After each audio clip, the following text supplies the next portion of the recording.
स्वागत है आप सभी लोगों का हमारे YouTube channel star GS hub में। हम लोग अपने इस चैनल के माध्यम से इतिहास विषय पे बातचीत कर रहे थे और इतिहास विषय में हमने आपको मगध साम्राज्य से रिलेटेड मुद्दों पे बातचीत हम आपसे कर रहे थे। मगध साम्राज्य से रिलेटेड मुद्दों पे हम लोग आपसे बातचीत कर रहे थे, यानी मगध को स्पेशल देखा जाए, यहाँ हम साम्राज्य को हटाते मगध को देखा जाए तो स्पेशल हमने इस पे हर्यक वंश से संबंधित मुद्दे पे बात किया था। ये पूरी बात किया था। हर्यक के अंत के बाद शिशुनाग वंश आया, इस पे भी मैंने आपसे बातचीत किया था। शिशुनाग वंश के बाद आया नंद वंश, नंदों के भी बारे में हमने आपसे बातचीत किया था। और नंद वंश में स्पेशल एक राजा आया घनानंद, स्पेशल एक राजा आया घनानंद आया जो बड़ी शक्तिशाली था। और इसी घनानंद के समय भारत पे दो विदेशी आक्रमणकारी आए, एक ईरानी आए और दूसरा यूनानी आए। ये सारी कहानी हम आपको बता चुके हैं। ईरानियों को हराने का काम यूनानियों ने किया, यानी भारत के पश्चिमी प्रांत में एक तरफ यूनानी थे और बिहार में बैठा घनानंद था। इन दोनों को मार करके एक लड़का जो था मारने का काम किया है चंद्रगुप्त। ये मारता है और मारने के बाद मगध की गद्दी पे एक नई वंश परंपरा शुरू किया, वो था मौर्य साम्राज्य। इसी मौर्य साम्राज्य से रिलेटेड हम आपको बता रहे थे। इसी मौर्य साम्राज्य से रिलेटेड मैंने आपको चंद्रगुप्त के बारे में बता दिया है, चंद्रगुप्त मौर्य के बारे में पूरी बात किया है। इसके बाद इसका लड़का बिंदुसार आता है, ये भी मैंने आपको दिया है। ये वीडियो खोलिएगा मौर्य साम्राज्य पार्ट 1 वहां मिल जाएगा। ये मिलेगा आपको पार्ट 2 में मिल जाएगा, मौर्य साम्राज्य पार्ट 2 में। तीसरा मैंने बताया था अशोक के बारे में आता है, बिंदुसार का उत्तराधिकारी अशोक। ये अगर आप खोलेंगे पार्ट 3 प्लेलिस्ट में सारी वीडियो पड़ी हैं, आपको स्पेशल अशोक मिल जाएगा। अशोक के मरने के बाद शुरू हो जाता है उत्तराधिकार का, उत्तराधिकारियों के प्रति संघर्ष शुरू होता है। लेकिन संघर्ष ऐसे नहीं चलता, बहुत सारी मतभेद चलते हैं। यानी कि अशोक के बाद जो उत्तराधिकारी आते हैं, उत्तराधिकारी जो आते हैं, इन उत्तराधिकारियों की अगर बात करें हम तो इसमें हम लोगों को 3 विशेष करके पढ़ना है। एक पढ़ेंगे हम लोग कुणाल के बारे में, दूसरा जो हम लोग पढ़ेंगे वो दशरथ के बारे में, और तीसरा जो हम लोग पढ़ेंगे वो संप्रति के बारे में पढ़ेंगे। आज की जो मेरी क्लास आपके साथ चलेगी वो चलेगा अशोक के उत्तराधिकारी। आज हम बताएंगे कुणाल, दशरथ और संप्रति की कहानी। और ये जैसे कवर हो जाएगा तो चूंकि वीडियो ज्यादा पार्ट में हो जा रहा है, ये पार्ट 4 है आपका, मौर्य साम्राज्य का चौथा पार्ट है। इस पार्ट में मैं 2 बात आपको कवर कराने वाला हूँ। पहला बात मैं पढ़ाऊंगा अशोक के उत्तराधिकारी कुणाल, दशरथ और संप्रति, और दूसरी बात में मैं आपको यही कवर कर दूंगा जितने सारे ये मौर्य साम्राज्य हम पढ़ रहे थे। ये मौर्य साम्राज्य ये सारे बादशाह तो हमने पढ़ लिया, लेकिन यहाँ बता दूंगा मौर्य प्रशासन और इसकी कला से संबंधित कुछ मुद्दों पे हम आपसे बातचीत कर लेंगे। तो आज की जो हमारी क्लास चल रही है, इस क्लास को देखने से पहले आप पहले की ये पार्ट जरूर देख के आइएगा, वरना यहाँ आप बहुत सारी बातें न समझ के भी कह सकते हैं कि मास्टर ने तो कुछ बताया ही नहीं और मौर्य साम्राज्य को कंप्लीट कर दिया। तो ऐसा नहीं है, आप इसके पहले के 3 पार्ट को जरूर देखिएगा, फिर चौथा पार्ट आपको बहुत आसानी से समझ आएगा। तो शुरू करते हैं हम अपनी क्लास को वह अशोक के उत्तराधिकारियों के साथ। अगर अशोक के उत्तराधिकारी की हम बात करें, अशोक के उत्तराधिकारी, अशोक के मरने के बाद बहुत विवाद चलता है। इतिहास के अनुसार बहुत विवाद चलता है शासन सत्ता को लेकर के। सत्ता का कमान कौन संभाल रहा है, इस बात को स्पष्ट रूप से कह पाना बड़ा विवाद की बात चलती रही। फिर भी तमाम सारे इतिहासकारों का ये मानना है कि अशोक के मरने के बाद सत्ता का जो उत्तराधिकार लेने का काम किया था, मौर्य प्रशासन की पूरी बागडोर को संचालित करने का जो काम किया था वो कुणाल था। यानी कि हम ये बात कह सकते हैं कि अशोक के मृत्यु के बाद उसके पुत्र जो थे, तीवर थे, महेंद्र भी था, कुणाल भी था, ऐसे जलोग था, ऐसे कई सारे पुत्र थे। इन सारे पुत्रों में से जो कुणाल था, इसी कुणाल को उत्तराधिकार के रूप में गद्दी पे बैठाया जाता है। यानी कि हम कह सकते हैं कि अशोक का पुत्र एवं उत्तराधिकारी, अशोक का पुत्र एवं उत्तराधिकारी उत्तराधिकारी कौन था? तो आप कहेंगे वो कुणाल था। वो कौन था? कुणाल था। लेकिन कुणाल का शासनकाल बहुत ज्यादा समय नहीं चल पाया, क्योंकि अशोक की बहुत सारी पत्नियां भी थी और हर पत्नी के लगभग लगभग औलाद थे। कौन ऐसी माँ है जो नहीं चाहेगी कि हमारा ही औलाद शासन की बागडोर को संचालित कर? नतीजन हुआ क्या कि कुणाल जो था, इस कुणाल की जो बी माता थी, यानी सौतेली माँ की भूमिका निभाने वाली एक और माता थी इसकी, कुणाल की जो बी माता थी, ये कुणाल की बी माता की मैं बात कर रहा हूँ। कुणाल की जो बी माता थी उनका नाम बताया जाता है तिच्छ रक्षिता करके बताया जाता है। तिच्छ, इसको ऐसे लिखिएगा, इसको लिखिएगा आप तिच्छ रक्षिता करके लिखिएगा, तिच्छ रक्षिता। तिच्छ रक्षिता इसकी बी माता बताई जाती है। कहा जाता है कि इसकी बी माता जो तिच्छ रक्षिता थी, ये कुणाल को अंधा करवा दी थी और कुणाल के अंधा हो जाने के बाद मौर्य साम्राज्य की बागडोर को संचालित करने का जो काम किया था, वो संचालन का काम किया था इसी कुणाल का पुत्र उत्तराधिकार के रूप में गद्दी पे बैठता है और उसका नाम बताया जाता है दशरथ, जिसका उल्लेख मत्स्य पुराण के अनुसार साहित्यिक स्रोतों के मुताबिक कहा जाता है। यानी कि हम यहाँ ये कह सकते हैं कि कुणाल के बाद कौन आता है? कुणाल के बाद अगर देखें तो कुणाल का पुत्र एवं उत्तराधिकारी जो था, पुत्र एवं उत्तराधिकारी, वो दशरथ था। इस दशरथ से संबंधित हम लोगों को कहानी जानना है, क्योंकि ये बहुत ही अच्छा तो नहीं कह सकते, फिर भी बहुत ही अच्छा काम किया है। इतिहास के अनुसार ऐसा कहा जाता है कि जो दशरथ था, इस दशरथ के ही शासन काल के समय शासन सत्ता की बागडोर बहुत ही अटपटा हो चुकी थी। संचालन का कामकाज बहुत अच्छा नहीं चल रहा था। दशरथ जो था, ये दशरथ बौद्ध धर्म को स्वीकार किया था। इसके बारे में जरा एक लाइन ये लिख लेते हैं हम लोग। दशरथ जो था, ये दशरथ क्या था? दशरथ बौद्ध धर्म का अनुयायी था। बौद्ध धर्म का अनुयायी था, यानी कि ये बौद्ध धर्म को स्वीकार किया था। और जिस प्रकार अशोक ने बौद्ध धर्म को स्वीकार करके जो जो काम बौद्ध धर्म संबंधित किया था, ऐसा करने की कोशिश दशरथ ने भी किया। कहा जाता है कि भारतीय इतिहास में देवानाम प्रिय की उपाधि जो अशोक धारण किया था, देवानाम प्रिय की उपाधि, उस देवानाम प्रिय की उपाधि दशरथ ने भी धारण किया। देवानाम प्रिय की उपाधि दशरथ ने भी धारण किया। दशरथ ने भी, यानी देवानाम प्रिय की उपाधि दशरथ ने स्वीकार किया। यानी कि दशरथ जो था, ये देवानाम प्रिय की उपाधि को धारण किया। बौद्ध धर्म से ताल्लुकात रखता था। इसी के शासन काल में कहा जाता है कि दशरथ के ही शासन काल में क्या हुआ? दशरथ के शासन काल में साम्राज्य की राजधानी को दो भागों में बांट दिया गया।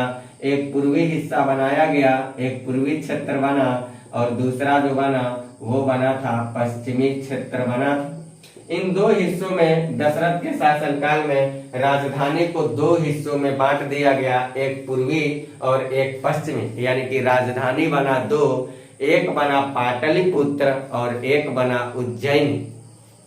ठीक इसी समय की बात है कि जब देवानाम प्रिय की उपाधि को धारण करके दशरथ उत्तराधिकार के लिए संचालन कर रहा है, पूरे मौर्य साम्राज्य की बागडोर को संचालित कर रहा है। भारतीय इतिहास के अनुसार कहा जाता है कि अशोक के बाद चाहे कुणाल हो, चाहे बहुत सारे ऐसे छोटे छोटे राजा चलते आए, कोई बहुत ताकतवर शक्तिशाली ऐसा राजा नहीं था जो कुछ ऐसा चमत्कार कर पावे, जिसके बारे में कुछ दो शब्द अच्छी बात कह पावे।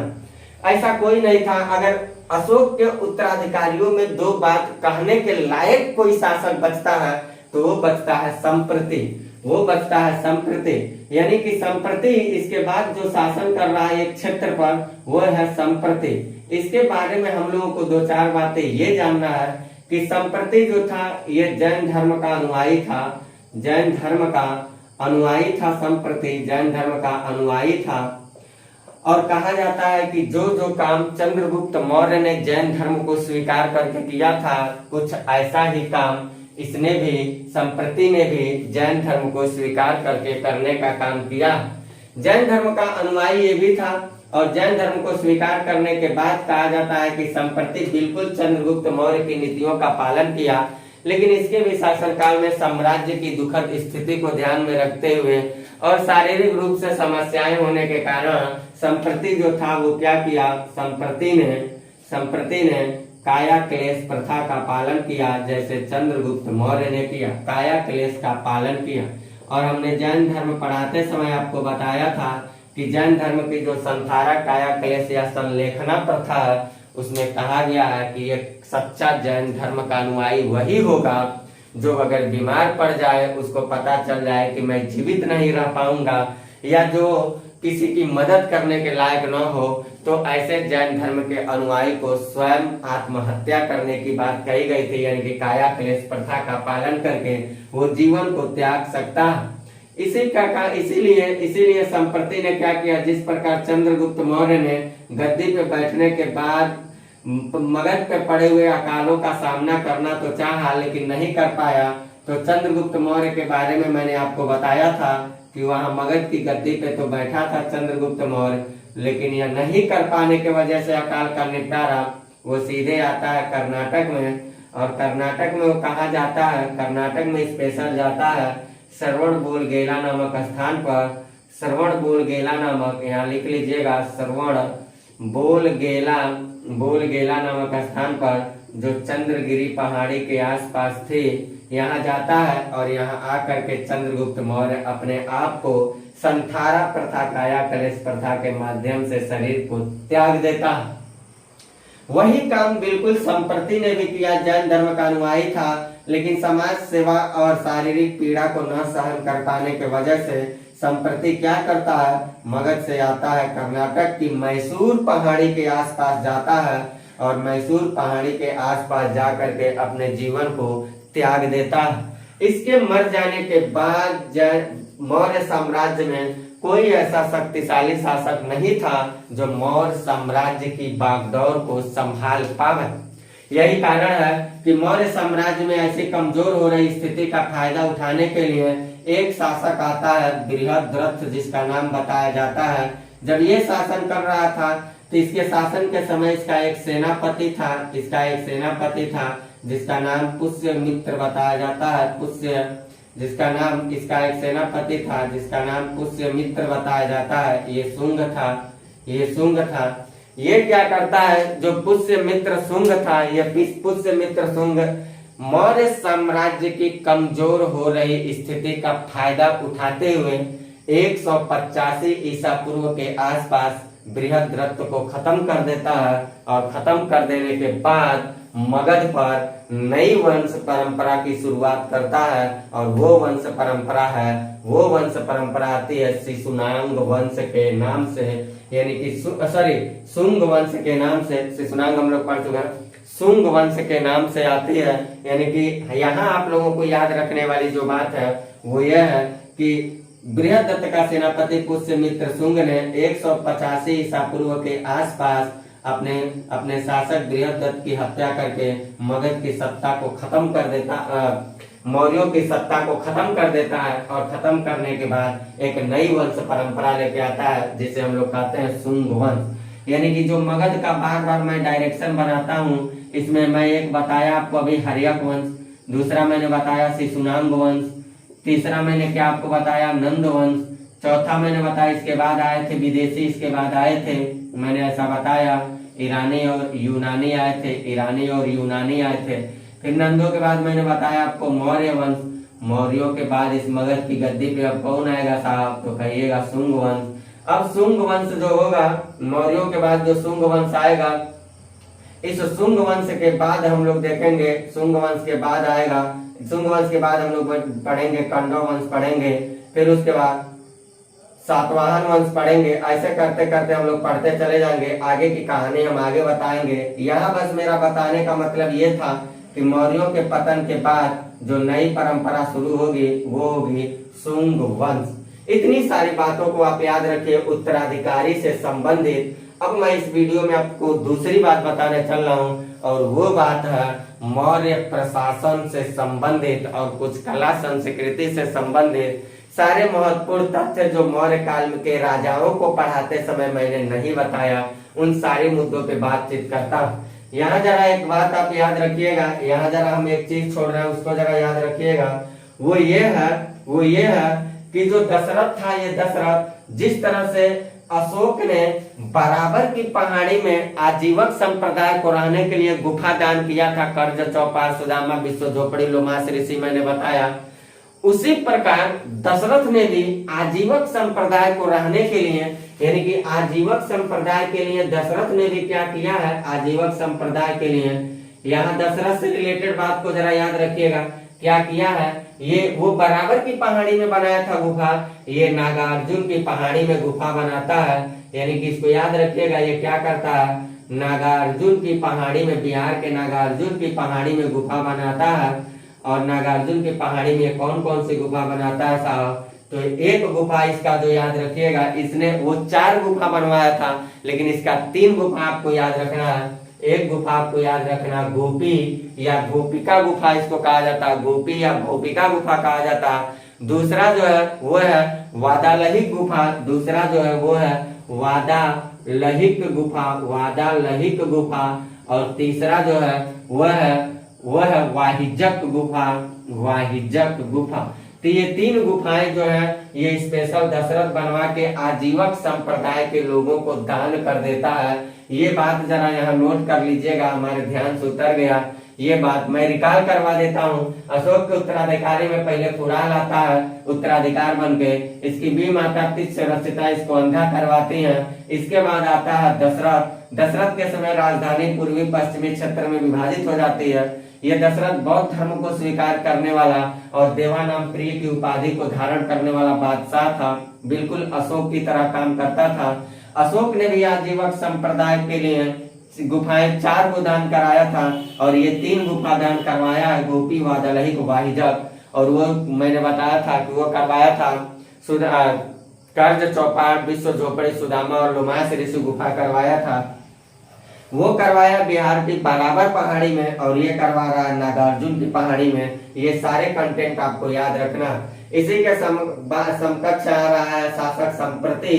संप्रति जो था ये जैन धर्म से संबंध रखता था और ये काया क्लेश के द्वारा कर्नाटक के में जाकर के मैसूर पहाड़ी के आसपास से अपने जीवन को त्याग कर देता। इतनी सारी बात आप उत्तराधिकारी से संबंधित याद रखिएगा। इसके बाद मैं आपको इसी वीडियो में बताता हूँ मौर्य प्रशासन, फिर यहीं हमारी वीडियो हो जाएगी कंप्लीट, यानी मौर्य टॉपिक हमारा पूरा कवर हो जाएगा 4 वीडियो में।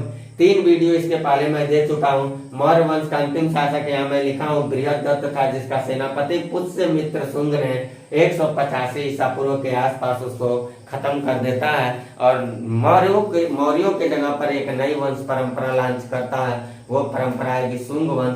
तो शुंग वंश हम लोग अगली वीडियो में पढ़ेंगे, लेकिन अभी मैं बताता हूँ आपको मौर्य प्रशासन से संबंधित महत्वपूर्ण बात। इतनी बातों को आप कवर कर लीजिए। अगर मौर्यकालीन प्रशासनिक संबंधित बातों पे बात करें या कला संस्कृति इत्यादि बातों पे बात करें, तो हम इन सारे मुद्दों को क्या किए हैं, महत्वपूर्ण तथ्य से संबंधित बातों को अंकन कर दिया। आपको सारी बातों को याद रखना है। अगर हम लोग देखें अशोक के समय प्रांतों की संख्या क्या थी, 5 थी। कलिंग थी एक, जिसकी राजधानी तोसाली थी। उत्तरापथ था, जिसकी राजधानी तक्षशिला थी। दक्षिणापथ, जिसकी राजधानी सुवर्णगिरी थी। और प्राची जो पूर्वी क्षेत्र था वो था पाटलिपुत्र। और अवंती राष्ट्र जो था वो उज्जैनी बना। और ये पूर्वी और पश्चिमी क्षेत्र का बंटवारा मैंने अभी बताया दशरथ के समय हुआ था, जिसमें एक राजधानी पाटलिपुत्र और दूसरी राजधानी उज्जैनी के रूप में सामने आई। मौर्य प्रशासन की अगर हम बात करें तो प्रशासन की जो सबसे छोटी इकाई होती थी वो ग्राम थी और इस गांव के मुखिया को ग्रामीण कहा जाता था। मेगास्थनीज के अनुसार बताया गया है कि जो उस समय नगर प्रशासन चलते थे वो टोटल 6 समितियों में बटे हुए थे और हर समिति में 5-5 सदस्य को रखा गया था। हर समिति में, यानी कि कुल सदस्यों की संख्या पूछा गया एग्जाम में कितना था मौर्य प्रशासन में, तो आप कहिएगा टोटल 30 सदस्यों की संख्या मौर्य समिति के प्रशासन को संचालित करने के लिए रखा गया था। इसमें जो 6ठा नंबर की समिति थी वो स्पेशल कर और राजस्व से संबंधित थी और वो स्पेशल यूपीएससी जैसे एग्जाम में पूछा गया है कि मौर्य प्रशासन में जो टैक्स नहीं देता, छठी समिति जो टैक्स नहीं देता तो उसको कौन सा दंड का प्रावधान था, तो सीधे उसको मृत्यु दंड दिया जाता था। अगर छठी समिति के कर्तव्य निर्वहन से कोई विमुख हो जाता था तो उसे मौत की सजा मिलती थी। ये मौर्य प्रशासन की समितियों में मेगास्थनीज के अनुसार बताई जा रही है। अगर न्यायाधीशों की बात करें तो उस समय सत्ता संचालन होता था तो उस समय भी न्याय दिया जाता था, लेकिन सबसे सर्वोच्च या मुख्य जज के रूप में जो होता था वो सम्राट होता था। बाकी जो जज होते थे वो अन्य जज के रूप में काम करते थे। सम्राट मुख्य जज होता था और अन्य जज जो होते थे उन अन्य जज को हम लोग उस समय रज्जुक कहा जाता था, जो न्यायाधीश होते थे। जो न्यायालय उस समय थी वो न्यायालय दो भागों में बटी थी, जरा समझिएगा। जो उस समय की न्यायालय थी, न्यायालय वो दो भागों में बटी थी। एक न्यायालय को धर्मस्थी कहा जाता था और दूसरे को कहा जाता था, एक को धर्मस्थी और दूसरे को कंटक शोधन कहा जाता था। कंटक शोधन कहा जाता था। धर्मस्थी का मतलब ये हुआ, आज का समझिएगा, आज का जैसे हम लोग दीवानी कोर्ट जाते हैं, सिविल कोर्ट में दीवानी न्यायालय होती है, और कंटक शोधक मतलब यानी आज का जैसे फौजदारी न्यायालय है, फौजदारी जो अदालत चलती है। आज हम लोगों के यहाँ क्या चलता है, सिविल और क्रिमिनल कोर्ट चलता है। खेती बाड़ी, जमीन जायदाद, विवाद, तलाक, उत्तराधिकार ऐसे मुद्दे फंस जाते हैं तो हम लोग सिविल कोर्ट में जाते हैं, दीवानी न्यायालय में जाते हैं। लेकिन मारपीट, गोली बारूद, खून ऐसे तमाम सारे मुद्दे अगर आ जाते हैं तो हम लोग क्रिमिनल कोर्ट में जाते हैं, फौजदारी न्यायालय में जाते हैं। उस समय भी था सिविल और क्रिमिनल कोर्ट। सिविल कोर्ट को धर्मस्थी कहा जाता था, क्रिमिनल कोर्ट को कंटक शोधन कहा जाता था। जज रज्जुक के नाम से इंसाफ देता था।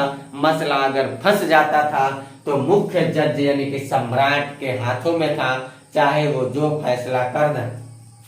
अगर आप पॉलिटी पढ़ते होंगे तो इसको आप पढ़ते होंगे, दीवानी न्यायालय और फौजदारी न्यायालय जो होता है, ये हमारे यहाँ दो न्यायालय नहीं है, न्यायालय एक ही होता है, लेकिन जज का नाम दो होता है। जज का नाम जो होता है वो दो होता है। घर समझिए एक ही है, आदमी समझिए एक ही है, लेकिन नाम उसके दो होते हैं। एक ही आदमी, जब वही आदमी दीवानी कोर्ट का काम करता है तो उसको हम लोग कहते हैं जिला न्यायाधीश की सुनवाई चल रही है, और जब वही फौजदारी करता है तो कहते हैं सत्र न्यायालय लगा है। यानी कि आप जाएंगे अगर जिला जज के आवास पे तो आपको ऐसे मिलेगा, जिला/सत्र न्यायाधीश, जिला/सत्र न्यायाधीश लिखा रहेगा, या न्यायाधीश कर लीजिएगा तो ऐसा कुछ आपको करके मिलेगा। यानी कि व्यक्ति एक ही होता है, व्यक्ति जो होता है वो एक ही होता है, अपने ड्यूटी के अनुसार उसके नाम अलग अलग हो जाते हैं।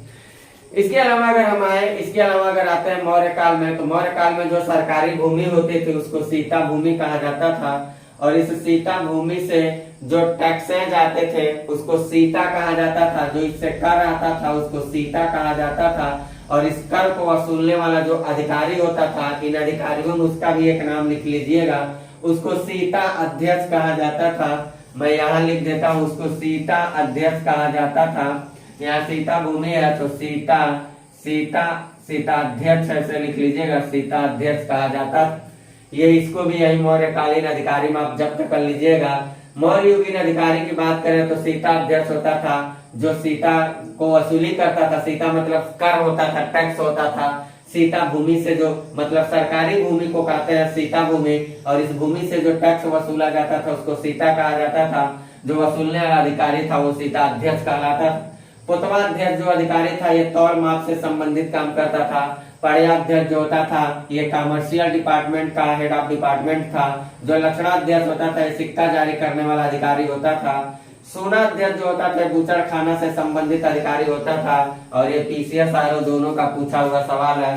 रूप दर्शक जो होता था, ये रूप दर्शक पूछा हुआ सवाल है कि मौर्य काल में मुद्राओं का परीक्षण करने, रूप दर्शक शब्द किससे चर्चित है या किस अधिकारी से, किस शब्द से संबंधित, ऐसे कुछ करके सवाल पूछा हुआ है। तो मुद्राओं का परीक्षण करने वाला मौर्य काल में जो अधिकारी होता था उसको रूप दर्शक कहा जाता था, उसको रूप दर्शक कहा जाता था। अगर हम मौर्य युगीन धार्मिक करों पे बात करें तो बलि कर लिया जाता था, जो ये धार्मिक कर था, भाग लिया जाता था। जो राजस्व कर था उपज का लिया जाता था, उपज का हिस्सा लिया जाता था। और जो हिरण्य था ये नगद के रूप में लिया जाता था। जो सरकारी पैमाने और धर्म ग्रंथ के हिसाब से मानक तौर पर धार्मिक कर होता है वो 1/6 हिस्सा होता है। इतनी बातों को आप याद रखिएगा। अगर मौर्य प्रशासन की हम बातचीत करें तो शिक्षा का जो केंद्र रखा गया था वो तक्षशिला था, जो विश्व का सबसे प्राचीनतम विश्वविद्यालय के नाम से भी जाना जाता है। और भारत का पहला चक्रवर्ती सम्राट चंद्रगुप्त मौर्य इसी तक्षशिला विश्वविद्यालय से अपने पठन पाठन कार्य का शुभारंभ किया था, जो नंदवंशी इतने विशालतम शासक घनानंद की सत्ता को पराजित कर दिया और सिकंदर के सेनापति जो यूनानी आकर के भारत के पश्चिमोत्तर प्रांत पे बसे थे उनकी सत्ता को तहस नहस करने वाला शासक इसी तक्षशिला विश्वविद्यालय का ही स्टूडेंट रहा। मेगास्थनीज जब भारत में आया तो मेगास्थनीज ने भारतीय समाज को 7 भागों में बांटा। याद रखिएगा, 7 समाज को 7 भागों में बांटने का तात्पर्य ये नहीं है कि 7 भाग थे समाज में। मेगास्थनीज जिस व्यक्ति को जिस काम के रूप में देखता था वो समझता था कि समाज की एक जाति है, इनकी यही एक काम होती है, इन्हीं भागों में बस होता है। लेकिन भारत तो विविधता में एकता को दर्शाने वाला देश है। शायद मेगास्थनीज इस बात को नहीं समझ पाया, तो एक उसने उल्लेख किया दार्शनिक का, कृषक का, ग्वाला का, शिल्पी का मतलब जो आर्किटेक्चर को बनाते हैं, जैसे मूर्ति उर्ति बनाते हैं उनको कहा जाता है, सैनिक का, निरीक्षक और सभासद, ऐसे 7 वर्गों में उसने क्या किया, डिवाइड कर दिया। इन सारी बातों का आप स्क्रीनशॉट लेते चलिएगा, सारी बातों को नोटबुक बनाते चलिएगा। हमने आज आपका मौर्य काल कंप्लीट किया। ये मौर्य काल की चौथी वीडियो है।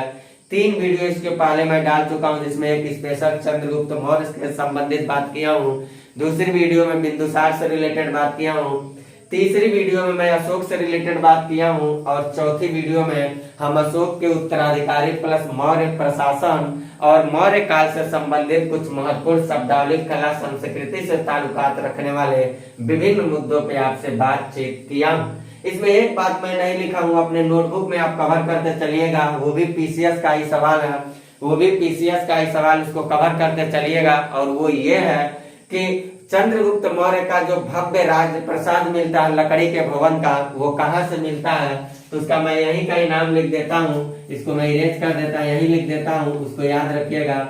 एक है कुम्भरहारा और दूसरा है बुलंदी बाग, ये बिहार में अवस्थित है। इन 2 जगहों की जब खुदाई हुई तो चंद्रगुप्त मौर्य का भव्य राज प्रसाद मिलता है, जो लकड़ी के भवन का बना हुआ है। ये बात मैं भूल गया, उसमें स्पेस भी नहीं था, नहीं लिख पाया हूँ, इसको आप याद रखिएगा कि लकड़ी के भवन का भव्य राज प्रसाद जो चंद्रगुप्त मौर्य का था, ये कहाँ से मिला है, बुलंदी बाग और कुम्भरहारा से। और ये पीसीएस का पूछा हुआ सवाल है, यकीन ना हो तो प्रीवियस ईयर देखते चलिएगा, जहां जिस पेपर से बोला हूँ वहां से वो प्रश्न ताल्लुकात रखते हैं।